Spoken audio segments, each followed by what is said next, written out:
Está entrando no ar. Encontro com a Justiça. Com o desembargador Ciro Darlan. Bom dia, ouvintes da Rádio Família FM, no nosso Encontro com a Justiça. O nosso programa hoje vai tratar do direito eleitoral. Mais uma especialidade em que nós colocamos à disposição dos nossos ouvintes um especialista para tirar as dúvidas, justamente nesse ano eleitoral em que tantas transgressões da lei são praticadas por políticos, por pessoas que desejam ser candidatos. Nós trouxemos aqui um dos maiores especialistas em direito eleitoral do Brasil, o doutor Luiz Márcio Pereira. Doutor Luiz Márcio Pereira é juiz da Terceira Vara de Família de Jacarepaguá, já coordenou a propaganda eleitoral no Rio de Janeiro em diversas eleições, é autor do livro Propaganda Política, Questões Práticas Relevantes e Temas Controvertidos da Propaganda Eleitoral, juntamente com o coautor Rodrigo Molinaro, e hoje nos brinda com a sua presença para o questionamento com os nossos debatedores, o desembargador Antônio Esteves, que nos honra com a sua presença, e o juiz João Batista Damasceno.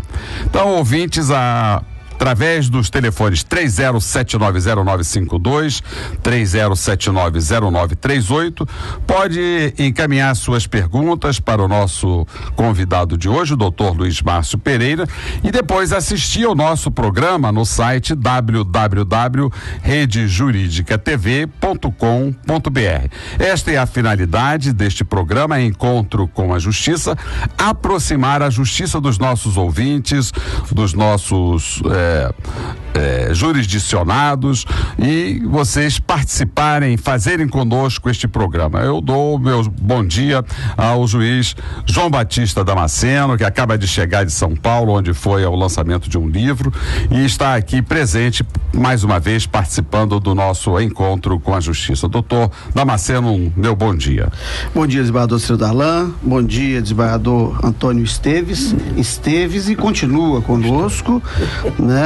Bom dia, meu colega Luiz Márcio, um grande colega, um especialista em direito eleitoral, autor do livro Propaganda Política, um dos especialistas em direito eleitoral que a gente tem no Brasil. Bom dia, ouvintes. Eu estou chegando direto de São Paulo. Nós fizemos lá na Faculdade de Direito do Largo São Francisco o lançamento de uma coleção, a coleção Para Entender Direito. E eu contribuo com um dos livros. E o meu livro é um tema muito próximo aqui do que o Luiz Márcio também estuda, que é Judiciário e República, né? Como que o judiciário atuou, notadamente no campo político, né? Ao longo da República, né?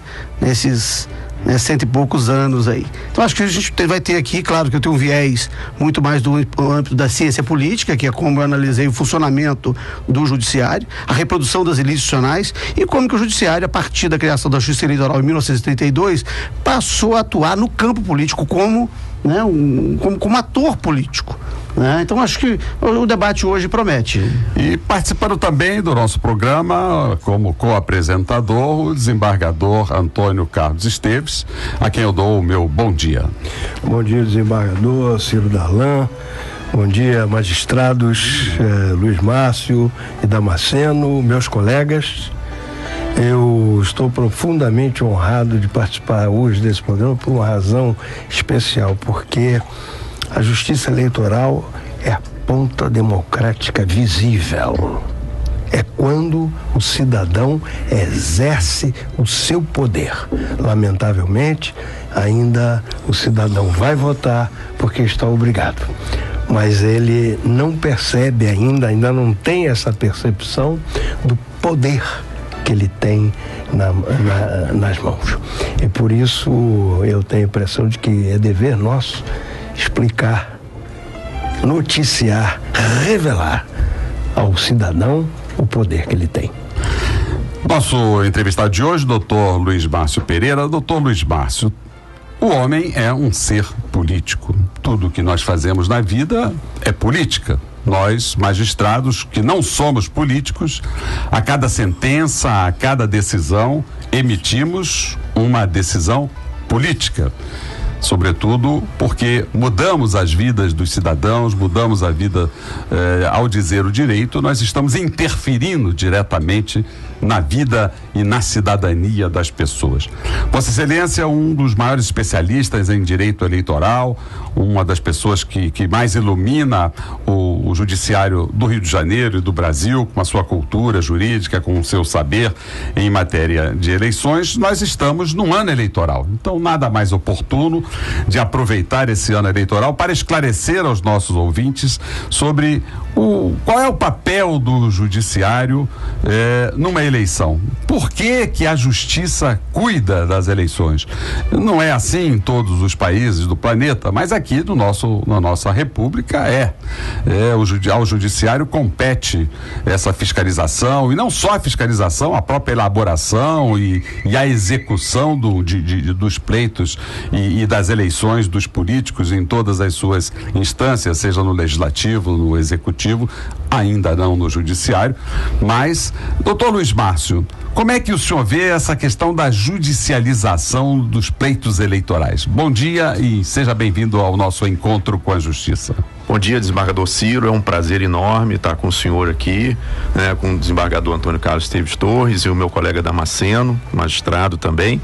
E é muito interessante esse questionamento, desembargador Ciro, porque é uma crítica que se faz ao judiciário brasileiro, principalmente no setor eleitoral, a questão de que muitas decisões hoje da justiça eleitoral vêm causando mudanças no panorama político, como cassação de governadores, cassação de vereadores, de deputados, e a situação realmente se tornou muito ligada ao tapetão, como se diz aí, o tapetão eleitoral, porque o que se vê é uma prática reiterada de inúmeras ilegalidades. E aí, com essa prática reiterada, porque nós conversávamos antes de começar aqui a entrevista, o programa, é impressionante. A lei 9.096, eu não vou ficar aqui falando juridiquês, mas só para pontuar os colegas, quem está ouvindo, a lei 9.096 expressamente diz no seu artigo 45 que não pode ser usada a propaganda partidária, a propaganda que é dada aos partidos para divulgar ideário partidário, para divulgar a posição do partido em relação a temas nacionais. A lei expressamente veda que essa propaganda seja destinada a pré-candidatos dos seus partidos para fazerem pré-campanha nesse período que está acontecendo. E o que se mais assiste no país inteiro é a utilização desse tempo para fazer campanha. Então, o que acontece? Vem a crítica. Há uma judicialização muito grande do processo eleitoral. Mas, por outro lado, há um sem número de condutas que trazem ilegalidade e trazem o que é pior, a Constituição assegura a igualdade entre os concorrentes. E essa igualdade é comprometida quando se usa o horário da propaganda partidária para fazer campanha de um determinado pré-candidato. Esse horário da propaganda partidária é muito caro para o povo brasileiro, porque as emissoras de rádio e televisão que cedem o tempo lá das 19h30 até as 22 horas, sempre fora do ano eleitoral ou no primeiro semestre do ano eleitoral, esse tempo que é destinado para propaganda partidária é pago com compensação fiscal. As emissoras, então, de rádio e televisão não cedem esse tempo que estão preocupadas com a democracia brasileira. Elas recebem uma contrapartida do Estado. Então, esse tempo não é concessão pública, ela ainda ganha por isso. Isso. Então, esse tempo não é do partido. Esse tempo é exatamente, da ideia da população, da sociedade ter acesso e formar uma cultura partidária forte, que não acontece. Então, o primeiro exemplo que eu dou aqui é esse caso da propaganda partidária, que é absolutamente deturpada. E aí, é interessante que o horário eleitoral,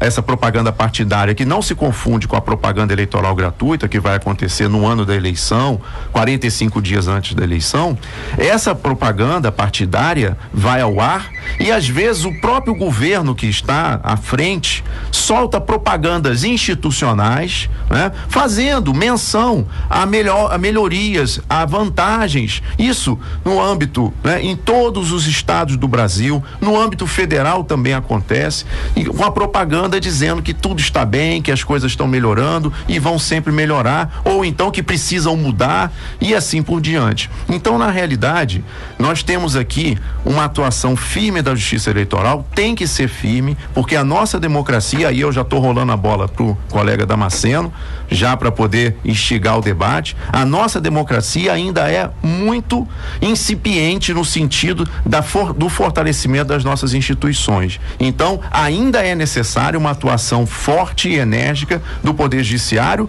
para poder fazer, não é que eu considere que o nosso eleitor precisa ser tutelado, não é isso, mas a nossa democracia ainda precisa de uma justiça eleitoral forte. Talvez no futuro nós tenhamos uma estrutura tão bem organizada que a justiça eleitoral não precise funcionar como não funciona na maioria, né, dos países do mundo, como o desembargador falou. Eu concordo com 99%, né? Nós concordamos no dia a dia com 99%. Mas para isso aqui não ficar monótono, vamos jogar no 1%. Esse tema da judicialização da política, ele me ocupa, né? Minha dissertação de mestrado é sobre isso. E a questão da retórica em campanha eleitoral também me ocupa. A minha tese de doutorado é sobre isso, né? Eu fiz uma comparação na tese de doutorado sobre o Jornal Nacional, o discurso nacional e a propaganda eleitoral gratuita. Quem pauta o eleitor, né? Eu peguei apenas um noticiário, mas comparei com alguns outros, né? Para ver como que a coisa, né? Como é que a coisa funciona. Como que alguém, como foi o caso da Erenice, que durante 17 dias ela apanhou, né? No final descobriram que a ministra não tinha nada a ver com aquilo, né? No horário eleitoral ela apanhou no Jornal Nacional durante 17 dias.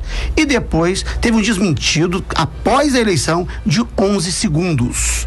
Né? E aquilo pautou a eleição e gerou até um segundo turno. Mas o que eu quero colocar é o seguinte: a primeira questão, né? Nós vamos falar da contribuição da Justiça Eleitoral para a democracia. Eu tenho a menor dúvida que desde a edição, né, do decreto que é 1932, a complementação, a integra de todo o processo eleitoral, do processo eleitoral, a justiça eleitoral, tem uma contribuição muito grande, né, para o processo democrático. Agora, como que um poder nada democrático pode, como é o judiciário, pode contribuir, né, para construir democracia? Essa é uma questão, né? Um poder autocrático, né, oligárquico, que não funciona na base da racionalidade, da legalidade, né, mas dos conchavos, dos compadrios, dos favorecimentos, vai contribuir com práticas melhores do seio da sociedade. Então, essa é uma questão. A segunda questão é a competência da Justiça Eleitoral. E aí vem o problema da judicialização da política. A Justiça Eleitoral pode o quê? Né? Em regra, nós dizemos que os órgãos e os agentes públicos podem o que a lei manda. Né? Os poderes são conferidos pela lei e delimitados por ela. Agora, onde está essa conferência de poderes da Justiça Eleitoral? Então a Justiça Eleitoral, do final das contas, ela acaba podendo o que ela acha que pode, né? Ela faz reforma política, limita o número de vereadores proporcionalmente à população, né? Estabelece que o mandato é do partido ou é da pessoa. Então nós temos um problema aí, e aí o que é pior, de acordo com o mandato, de acordo com a composição, muda-se o entendimento todo novamente.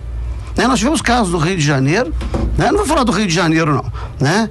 Mas nós temos casos pelo Brasil, né, que sucessivamente, né, os entendimentos são contrários. Nós tivemos o caso de um governador do Maranhão que foi cassado por abuso de poder econômico e teria dado R$2 para o eleitor e colocada lá a filha do dono do estado, né? É como se nunca tivesse praticado abuso de poder econômico, abuso de poder político. Então tem um problema no Justiça Eleitoral. Então essa é a segunda questão, né, que eu gostaria de trazer para o debate. A primeira é como que um poder não democrático pode contribuir para a democracia. E a segunda, de onde vem esse poder da Justiça Eleitoral, né, para fazer tudo o que ela pode fazer? Ou esse poder é autocrático, ela se atribui, né, e faz na medida das suas vontades. Antes que o desembargador, antes que o juiz Márcio responda a pergunta, eu quero complementar, não concordando com pelo menos 1%, das colocações do magistrado. De um em um aqui o negócio vai esquentar, hein? Mas o fato é que talvez, eu não sei, para incluir esta cunha no raciocínio do magistrado eleitoral, eu gostaria de deixar para seu raciocínio, para seu uso, o seguinte: talvez, meu caro magistrado, não haja opção melhor. Talvez a alternativa seja essa para a garantia democrática, porque senão nós vamos voltar ao coronelismo. O coronelismo não tinha a lei a regular o poder dos mais fortes, porque ela era feita antes. E quando não era feita antes... Quem garantia o passo coronelista era o juiz eleitoral. Era o juiz seccional, que tinha um por estado. Mas resolvia-se a bala. Mas resolvia-se a bala. Não, era ele que pedia intervenção armada para poder garantir o poder do mais forte. Esse é o papel do juiz seccional da Primeira República. Essas reflexões são interessantíssimas, né, a nível acadêmico, mas os nossos ouvintes, através do telefone 30790952, 30790938, eles estão mais com o pé no chão, e eles também, aqui a Virgínia de São Conrado está endereçando uma pergunta ao doutor Luiz Márcio. Como é que um cidadão deve proceder para ser candidato a um cargo eleitoral? Essas perguntas mais simplórias e práticas que os nossos ouvintes querem saber, não desmerecendo a grandeza desse debate acadêmico sobre efetivamente a validade ou não da justiça eleitoral para a democracia no Brasil.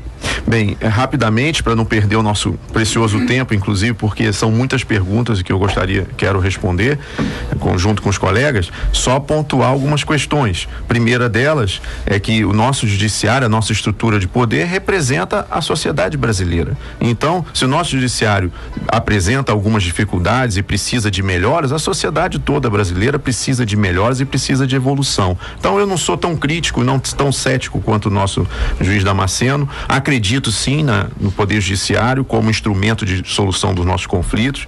Acho que a estrutura, né, idealizada lá atrás na Revolução Francesa, na tripartição dos poderes, está correta, e a finalidade do judiciário é essa mesmo, de compor os conflitos, e nós vamos melhorar. Nós acreditamos no nosso judiciário, tanto aqui do estado do Rio de Janeiro quanto do Brasil, senão é melhor nós irmos criar a abelha lá no município do interior do estado para ficar longe do judiciário, e não é o caso. Mas mesmo com a lista prévia, por exemplo? Então, mas é fato, nós temos que lidar e procurar melhorar, aprimorar a nossa instituição.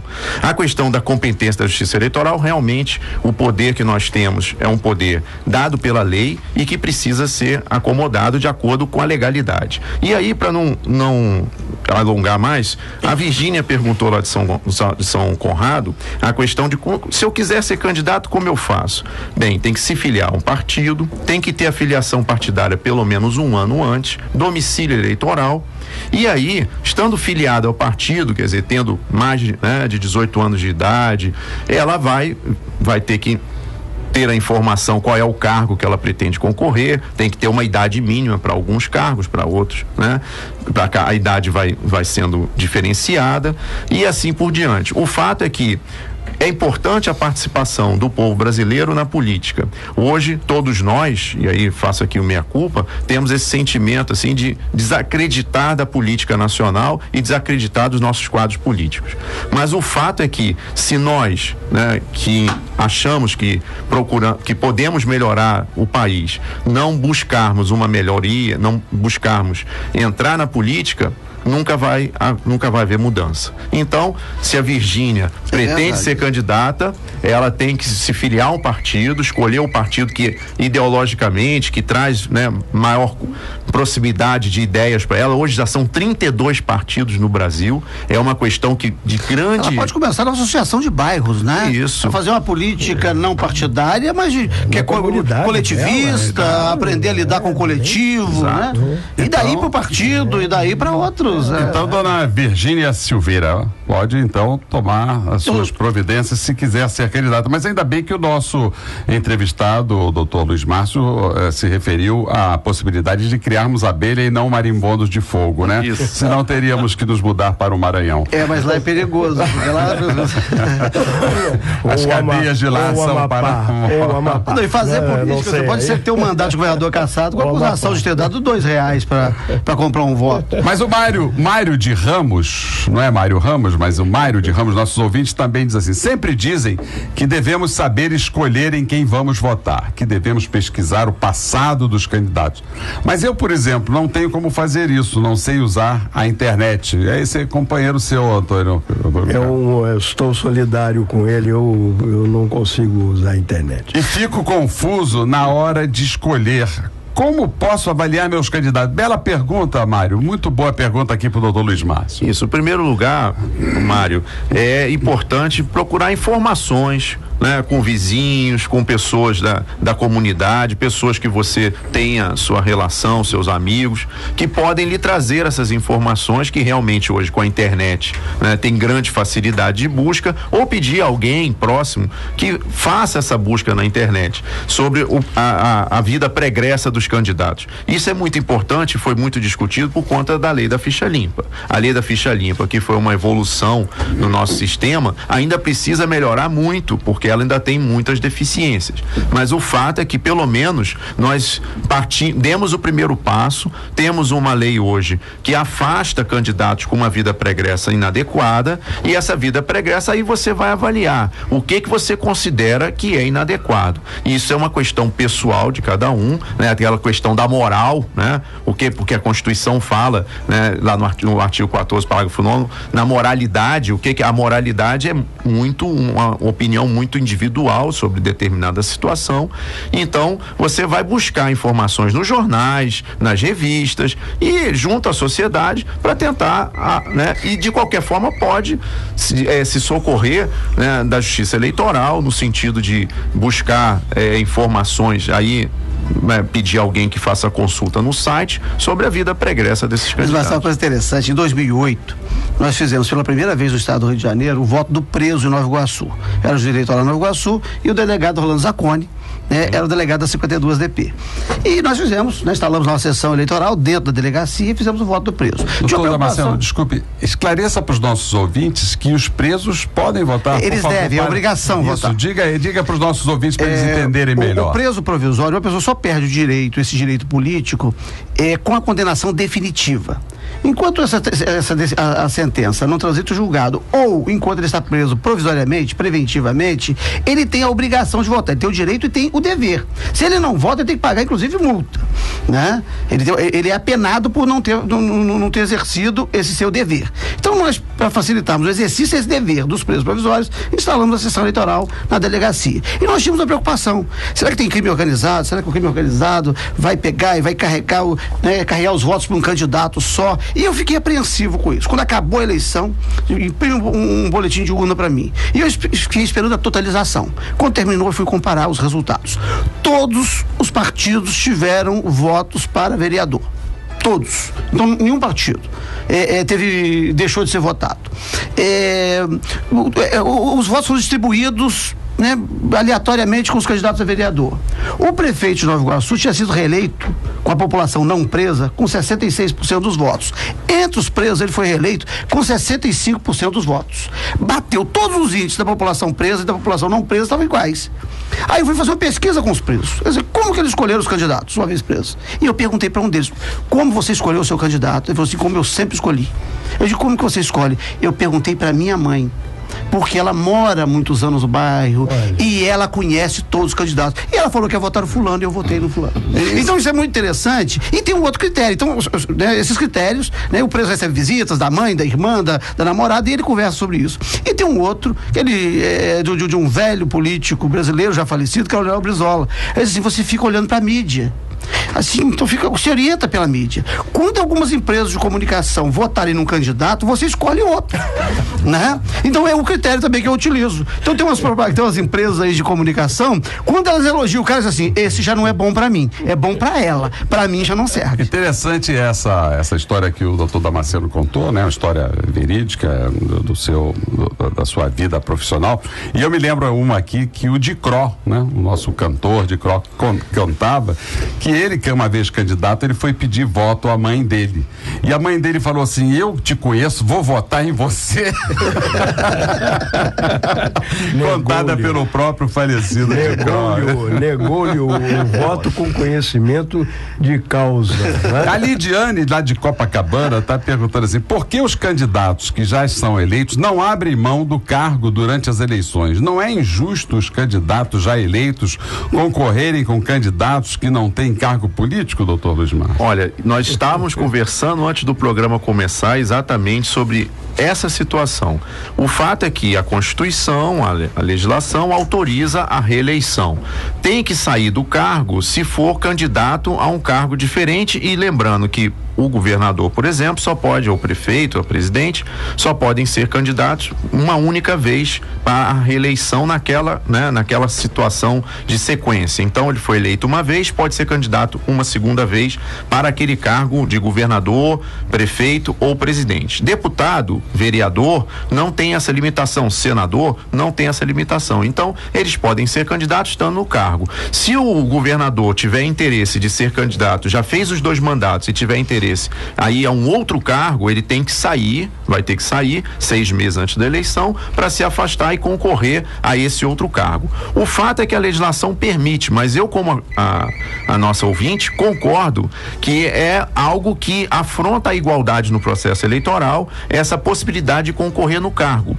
E é tão grande a desigualdade que aqueles que têm mandato eletivo, por exemplo, quem está na Assembleia Legislativa, segundo o artigo 36A da Lei 9.504, pode fazer, não pedir votos, mas pode fazer divulgação de atos do seu mandato, coisa que a presidente da Associação de Moradores não pode fazer. Né? Porque senão caracteriza propaganda antecipada, porque a campanha só pode começar a 6 de julho. Deixa eu reportar o fato histórico aqui da reeleição. Navegando na crista da onda do Plano Real, segundo Marcelo Cerqueira, que era eleitor e colaborador do presidente Fernando Henrique Cardoso, o presidente Fernando Henrique Cardoso, ele deu um golpe de Estado clássico, típico, né, ao estilo bonapartista, propondo esta reeleição, né, para se beneficiar, né? E isso na época não foi considerado pelas empresas de comunicação golpe, né? Se o presidente Lula tivesse proposto um 3º mandato, a emenda constitucional seria golpe. Se fosse da Venezuela, seria golpe. Mas naquela conjuntura era uma necessidade de manter o Plano Real. E não foi considerado golpe, embora um dos maiores constitucionalistas desse país, que é partidário do presidente Fernando Henrique Cardoso, né, que é o doutor Marcelo Cerqueira, diga que aquilo é um golpe estilo bonapartista. Então, a reeleição no Brasil, os chefes de executivo, surgiu neste contexto, né, de um presidente que estava surfando nas ondas do Plano Real, que quis prorrogar o seu mandato, né, propôs uma emenda constitucional pagando deputados para aprová-la, e os deputados que receberam o dinheiro renunciaram ao mandato, 2 deles foram flagrados, renunciaram para não ter os mandatos cassados, mas ninguém falou também de quem pagou pela aprovação dessa emenda constitucional, né? Eu acho que essa emenda ela tem um problema de um vício de origem, e acho que é um bom momento para a sociedade voltar a repensar sobre isso e discutir se ela foi adequada e se ela deve ser mantida. E nós estamos recebendo muitas perguntas dos nossos ouvintes através do telefone 30790952, 30790938, e vocês poderão assistir este programa através do site www.redejuridicatv.com.br. O doutor Luiz Márcio, ele é autor do livro Propaganda Política, que nós sortearemos nos próximos programas, provavelmente mais próximo da eleição, aqui no nosso programa.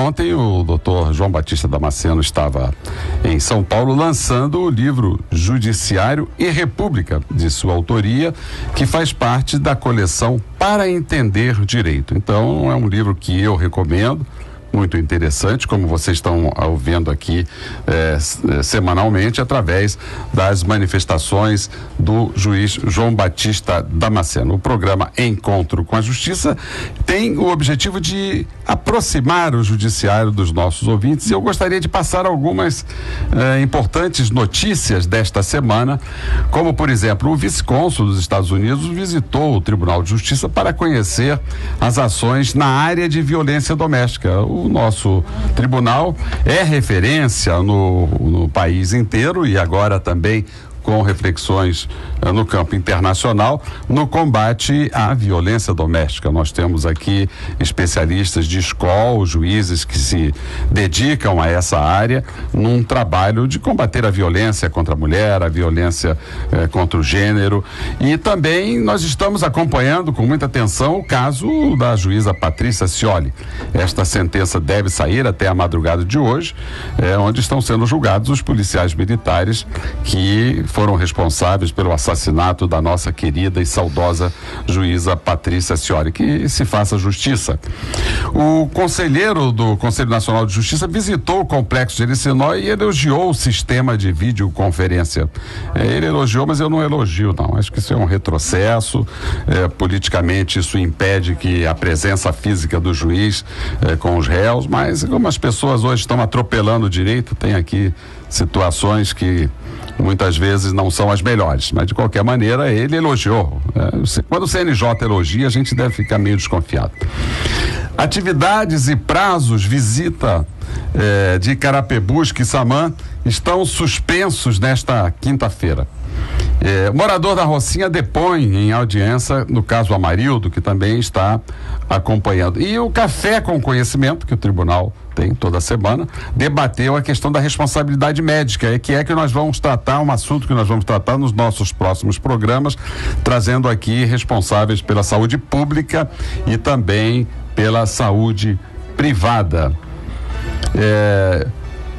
A Auditoria Militar da Justiça Militar recebe o pedido de prisão em flagrante dos PMs, e que, como todos sabem, já é do conhecimento, já saiu na mídia, por manifestação do Ministério Público, os 3 PMs responsáveis pela morte, que eles chamam de socorro, da nossa cidadã Cláudia, eles estão em liberdade. Não se discute essa questão da liberdade, é uma decisão que compete a juiz. Aliás, a regra é a liberdade. As pessoas muitas vezes ficam pugnando por prisão, por cadeia para todo mundo. A regra é a liberdade. Só vai para a prisão depois da condenação. Durante o processo, as pessoas devem mesmo responder em liberdade, como deveria ser o caso também daqueles rapazes que infelizmente tiraram a vida do cinegrafista. Mas Ciro, são decisões aí. Deixa eu dar uma piruada aqui. Nós temos aquele caso da morte do Santiago, lamentável morte do Santiago, que foi uma coisa acidental. Ninguém vai imputar dolo, o propósito deliberado de matar o Santiago. E temos o caso desses 3, essa atrocidade praticada por esses 3 policiais contra a Cláudia. Eu não vou defendê-los. Ninguém socorre o outro colocando na caçapa, né? Agora, a minha preocupação é com a política de segurança. Se nós começarmos a aprender a ordenar que os policiais tratem a sociedade desse jeito, a ordenar que a política de segurança faça isso com a população pobre e notadamente negra, e depois nós começarmos a prender cada um que comete atrocidade, nós vamos ter que prender os 40 mil, ou pelo menos 39 mil. Deixa eu deixar 1.000 de fora, que é para poder não dizer que são todos. Até porque eu me resguardo depois de uma interpelação. Né? Nós vamos pegar e ter que prender os 39 mil dos 40 mil policiais. Porque é a política de segurança que é orientada para esse tipo de atrocidade. E aí a responsabilidade não é só desses 3, é do secretário de segurança e do governador do estado. Eu acho que nós estamos aqui falando de política, estamos aqui falando de direito eleitoral. Eu acho que a sociedade precisa pensar, na hora de responsabilizar, não responsabilizar só este que aperta o gatilho, mas aquele também que ordena, que afinal de contas, quem de qualquer modo concorre para o crime, há de incidir nas penas a ele combinadas, né? E se não é pelo crime, pelo menos a responsabilidade política pelo que se ordena. Eu não quero aqui isentar os 3 policiais. Acho que eles fizeram uma atrocidade. Ainda que eles não tivessem atirado, ainda que eles estivessem socorrendo o ato de terceiro, não se socorre daquele jeito. né? Então eles praticaram ali coisa que, né, eles têm uma responsabilidade. Agora, tem uma responsabilidade política de quem ordena essa política de segurança militarizada, que não pode ser afastada. E aí tem o secretário de segurança e o governador do estado, que tem que ser chamado aqui para responsabilização. A propósito dessa manifestação do juiz João Batista Damasceno, doutor Luiz Márcio, fala-se muito em recal político, né? Recal político eleitoral. Nós estamos aqui diante de promessas de pacificação da nossa sociedade, que é uma necessidade imperiosa. Nós estamos aqui diante de políticos que, em tese, prometem na propaganda eleitoral e depois não cumprem. O que o senhor acha dessa proposta, que não está na nossa lei, lamentavelmente, do recal político? Quer dizer, aqueles que não cumprem, aqueles que enganam, aqueles que cometem estelionato eleitoral, não seria o caso da população ser chamada numa segunda oportunidade para retirá-los do cargo para o qual a população confiou? O que o senhor acha dessa proposta? É muito interessante a discussão, como o senhor já trouxe a informação, não está prevista na nossa legislação, mas é uma discussão que merece a atenção nossa, principalmente porque seria uma oportunidade de fazer uma depuração, né? Aquele que fez a promessa e que não cumpriu, seja por que motivo for, né? Poderia ser afastado e aí teria que se discutir como é que seria feito isso, mas de qualquer forma, me parece que a gente tem que fazer uma discussão anterior, que é justamente sobre o sistema representativo brasileiro, né? Essa discussão de você votar em A e eleger B. É claro que, do ponto de vista filosófico, quando isso foi criado, isso aí foi estipulado, né, para fortalecer a vida do partido. Então, a ideia, quando se criou esse sistema proporcional, era: você vota no cidadão que você quer, se ele for eleito e tiver um número muito grande de votos, esse mesmo partido acaba elegendo outras pessoas que, teoricamente, estão alinhadas com esse candidato que teve uma votação, né, estrondosa, como já aconteceu no passado do Enéas, que teve 1 milhão de votos e elegeu mais 5 ou 6 junto com ele, que tiveram 200 votos cada um. A ideia, né, no papel era exatamente essa, de você fortalecer o partido, fortalecer aquele grupo que recebeu aquela estrondosa votação. No caso, um único candidato e os seus correligionários iriam então para o poder. Só que isso tem se mostrado muito pouco eficaz no Brasil, porque acaba que há um estímulo, há um puxador de voto que não tem nenhum tipo de vinculação com o partido, e esse puxador de voto tem então um artista ou o deputado Tiririca, por exemplo, né, que teve uma votação estrondosa, que não tem nenhum tipo de alinhamento ideológico com o partido e é chamado só naquele 1 ano antes da eleição para se filiar e fazer lá uma boa bancada para o partido. Magistrado, para auxiliá-lo nessa explicação importantíssima para os ouvintes do programa, eu sugeriria que o senhor fizesse um comentário sobre as tentativas do voto distrital e em que o voto distrital poderia alterar esse panorama. Ele é importante para dar maioria para as minorias. Exato.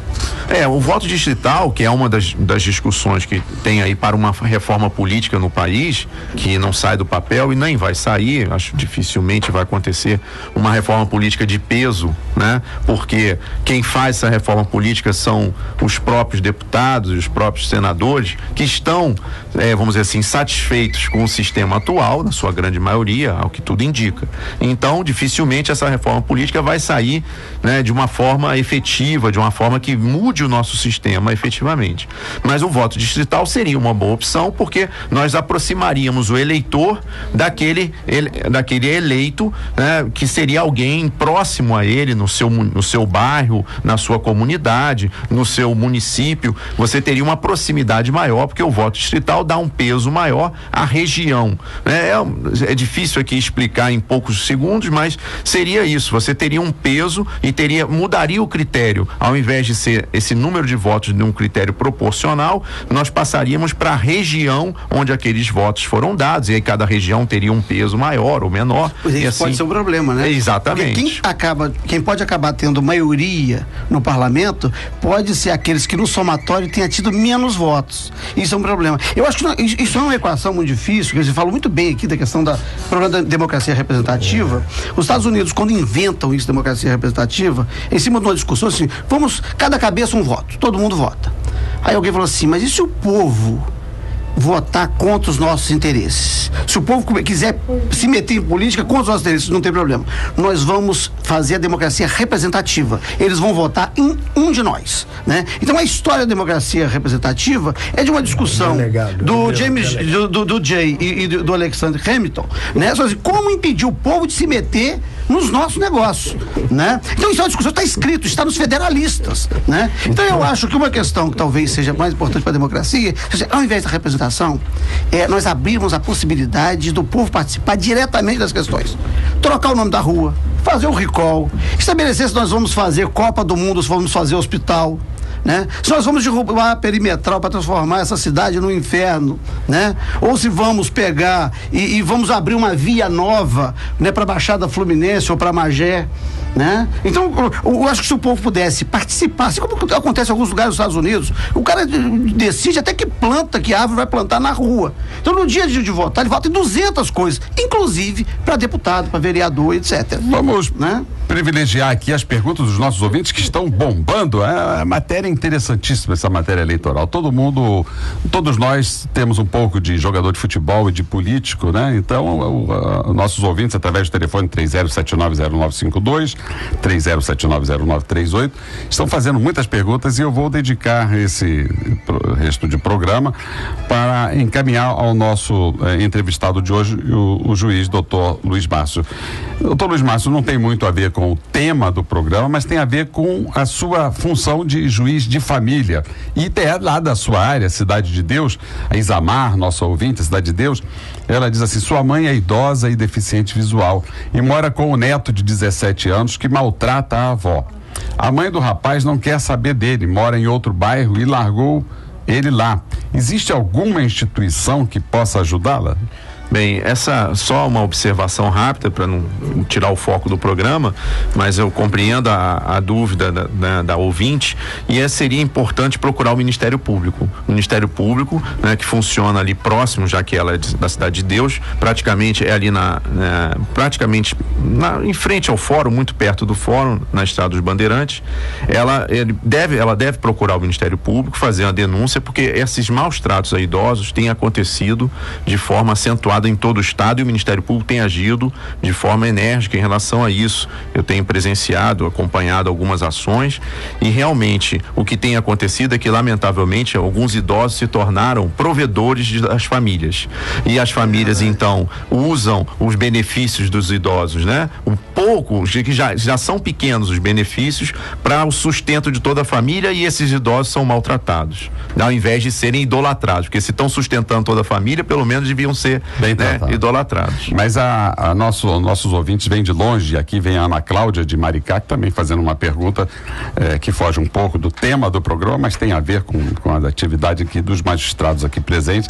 Ela diz que ela é viúva, Cláudia de Maricá, mas antes do marido morrer, ele pediu o divórcio, que foi decretado antes da morte. Quer saber se tem como anular a sentença, pois eles não assinaram. É uma situação aí, vai ter que ver, até é melhor procurar a Defensoria Pública, né? Levar lá a sua situação e ver se a Defensora Pública lá da comarca de Maricá pode auxiliar. Acho que é mais prudente do que nós aqui darmos uma opinião que seria, né, temerário, né? E a Giovana lá de Madureira está completando a minha frase, diz assim, a frase do doutor Ciro Darlan: de poeta, jogador de futebol, político, médico e louco, todo mundo tem um pouco. Obrigado pelo complemento. A Janaína de Madureira volta ao nosso tema e quer saber o seguinte: por que os showmícios foram proibidos? Vi que alguns candidatos estão participando de shows. Isso é showmício? A quem devo denunciar quando vejo alguma irregularidade? Boa pergunta, Janaína, obrigado. Janaína, muito obrigado a sua pergunta. Eu só queria falar aqui rapidamente para a gente dar uma ideia para o ouvinte o que é a propaganda. A propaganda só é permitida a partir de 6 de julho. Antes de 6 de julho, a propaganda eleitoral não é permitida. Claro que os políticos, sabendo disso, tem uma multa por propaganda ilegal praticada antes de 6 de julho. Os políticos, sabendo disso, normalmente o que fazem? fazem? Não pedem voto até 6 de julho, mas eles colocam os outdoors, saudando a população, né? É o feliz aniversário pro político, o político faz aniversário 3 vezes, não estou dizendo que são todos, mas estou brincando, mas faz aniversário, saúda a Páscoa, saúda o Carnaval, bota faixas pelo município todo. Isso são, essas práticas são, em tese, ilegais, porque elas se antecipam à campanha que começa em 6 de julho. E o que é mais grave? Essas práticas têm um custo, e esse custo não vai entrar na prestação de contas dessa candidatura. Quando a candidatura for lá na frente de sucesso, por exemplo, foi eleito o cidadão que fez campanha 1 ano antes, colocando faixas dizendo que saúda o Natal, que saúda o Ano Novo, que saúda o Carnaval, para ter um Carnaval com calma e assim por diante. Então a propaganda até 6 de julho não é permitida. Mesmo essa propaganda, claro, vai ter que analisar caso a caso, uma situação vai ter que ser vista, se houve ali aquela mensagem por trás, né, subliminar, como nós chamamos, ou se não houve a mensagem.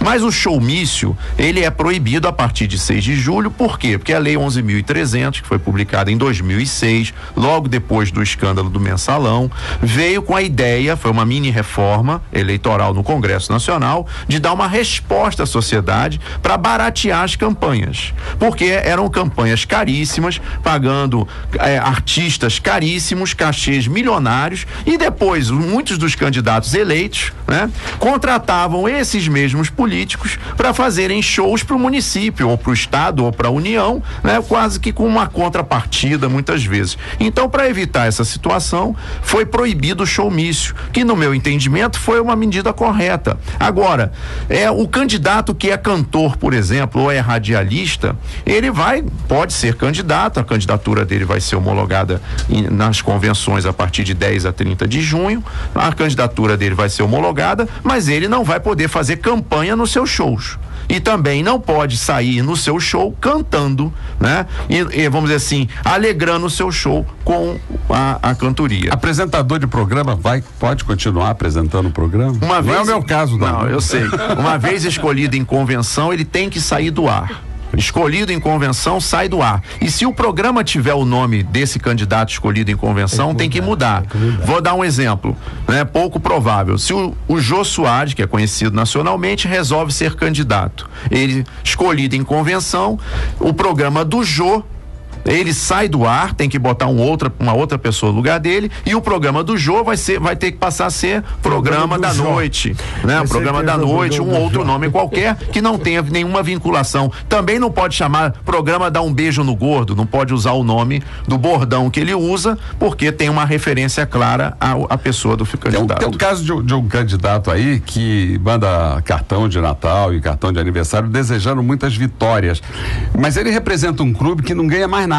Antigamente era até segundo colocado, mas agora não representa mais nada. É um caso de propaganda eleitoral, né? Bem, vamos falar sobre o clube. É um glorioso clube do estado do Rio de Janeiro, né? Mas o fato é que qualquer tipo de mensagem, né, que antecipa, pode ser considerada uma propaganda antecipada. Até mesmo isso outro dia até uma colega do município da Baixada me mandou pedindo uma opinião. Me mandou porque um determinado deputado, né, daquele município passou a distribuir no seu município determinados formulários dizendo o que ele tinha feito e com um carimbo prestação de contas. Essa ideia da prestação de contas é para dizer, olha, não estou praticando propaganda antecipada, estou prestando contas do meu mandato. Só que na prestação de contas do mandato tem lá a foto do fulano, foto do ciclano, todo mundo, né? E dando aquela ideia de que ele fez muito e poderá fazer mais. O problema é que naquele mesmo município da Baixada, certamente tem um cidadão que vai ser candidato a deputado, que vai vender a sua Brasília amarela, o seu Fusca ou o seu carro, né, antigo, para pagar a campanha, para pagar a propaganda. E ele não vai poder fazer isso, e muito menos com dinheiro público. O tempo está acabando e a gente não vai ter condição de entrar nessa discussão. Eu tenho muita preocupação com isso. Do lado econômico. Primeiro é o seguinte, de onde vem o dinheiro? Sempre como juiz eleitoral eu me preocupei com isso. De onde vem o dinheiro? A segunda questão é um tipo de fraude contra o eleitor, que é a fraude ideológica. E aí eu vou citar caso específico que eu estudei. A presidenta Dilma foi eleita acusando o opositor de que iria privatizar o Brasil. ela, uma vez eleita, privatizou o aeroporto, privatizou Petrobras, né? Hoje a maioria do capital da Petrobras não é mais nacional. Ela saiu privatizando o que ela acusava o outro de fazer. Em Passadina? Né? Além de comprar Passadina, né? Passadina. Pois então eu não vou nem entrar neste caso. Caro, né? Eu não vou nem entrar neste caso, porque eu não conheço a operação e pode ter sido um mau negócio da Petrobras. Então eu não conheço o caso, né? Eu vi lá o negócio do milhão que acharam com ele, mas não conheço a transação em si e conheço a legislação americana que proíbe duas empresas de operarem na mesma base. Como duas empresas de comunicação não podem operar na mesma base, né? Então você não pode ter um jornal, uma rádio, uma televisão do mesmo dono, no mesmo território, porque isso implicaria influência no jogo político, que é muito presente, né, entre nós. É mesmo? Nos Estados Unidos. Nos Estados Unidos é que não pode, tá? Aqui pode, inclusive pode usar o noticiário para botar a cara do candidato lá e mostrá-lo como boa pessoa. Então nós temos aqui uma questão que essa fraude ideológica da promessa de campanha, né? Que é um problema que a Justiça Eleitoral não tem condições de resolver, né? É complicado. É o estelionato eleitoral. O juiz dessa questão é o eleitor. É o eleitor. O eleitor é que tem que estar atento para saber se aquele em quem ele votou, ele poderá. Mas, companheiros, aqui os nossos ouvintes estão ansiosos e fazem muitas perguntas. A Sabrina, lá de Caxias, ela diz assim: alguém dizer para as pessoas que é candidato a algum cargo político é propaganda ilegal?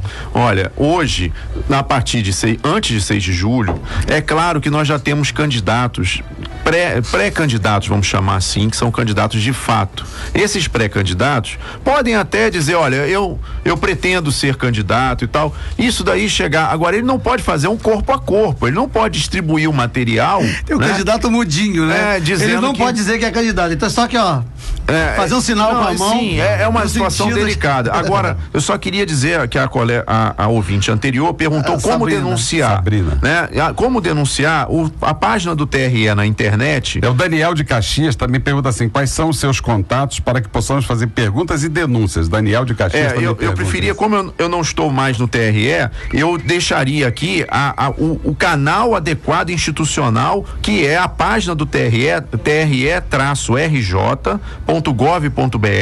para fazer denúncias. Lá tem um clique denúncia, você já é distribuído para o juiz da sua comarca, para o juiz da sua zona eleitoral, da região onde o ilícito está sendo praticado. E a Camila, lá de Pilares, diz assim: como é que os candidatos conseguem tanto dinheiro para fazer campanha? Aí tá a grande questão. O tempo está acabando, inclusive, desembargador Ciro, eu tive a honra de falar na audiência pública do Supremo Tribunal Federal sobre a questão do financiamento público de campanha. Foi uma das pessoas ouvidas lá, e eu queria pontuar essa questão.